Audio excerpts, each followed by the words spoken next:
these municipalities want the oil and gas companies to do is basically subsidize, or really pay for anything that the municipality deems related to climate change, apropos of nothing, and proof be damned. More snowfall? Well, they want the oil company to pony up some cash for the snow budget. More rain? Well, then they want the oil company to help with the storm sewer system upgrades. Temperate weather? Causing the grass to grow a little faster on the city streets? Well, then maybe the oil company needs to pay to hire more landscapers for the city. This vague and ridiculous money grab enraged some city councillors in Calgary, and that's what set this whole visit by Helps in motion. But Helps was making headlines long before her extortion lawsuit against oil companies. You see, she's the mayor that made international headlines by removing a statue of John A. Macdonald from out front of Victoria City Hall as a way to reconcile with First Nations communities. Making the whole thing even crazier, not only was John A. Macdonald Canada's first Prime Minister, an important part of our history, but he was also the MP for Victoria for many years.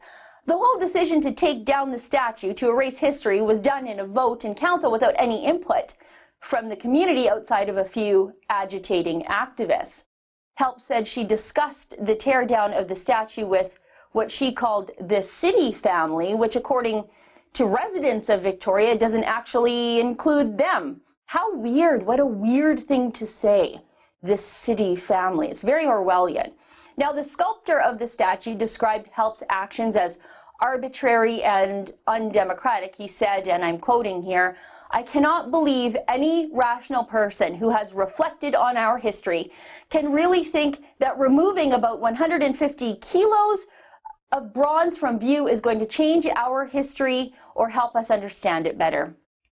Amen, sculptor. Helps is the kind of person that I would probably just write off as another ill-informed nutcase. One I would imagine has blue hair and far too many cats, problem glasses, and some sort of a woman's place is in the resistance t-shirt, the kind who thinks that hiding history just erases it, and that we must dig up the dead to scold them for not being woke enough in their time. But I can't do that because she's the elected mayor of the capital of British Columbia, and that's what makes her very dangerous. She's got a platform, and for some bizarre reason, people think she's credible. And I don't think that she's going to come here to visit us with good intentions in her heart. Now, April 26th, that's a long way off. It's February 22nd today, so I suppose if the anti-fossil fuel mayor of Victoria just starts walking now, she just might make it in time. I mean, though, who am I kidding? Helps won't be dog sledding it here. These anti-fossil fuel elites, they never practice what they preach, and they never make their trips to lecture us and lie about us from the pinnacle of a low-carbon lifestyle. And they never come with an open mind, no matter how many times they say they will. They never come to be honest. They never come to be wowed. They're here to be dishonest, to go back to wherever they came from and say they came, but never actually come to see and say the truth.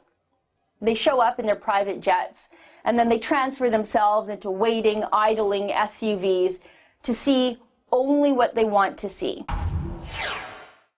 That's an excerpt from the Ezra Levant show. Every day I do a video monologue and then I interview an interesting guest. And then I end by reading my hate mail, but you've got to subscribe to it, which you can do at therebel.media/shows.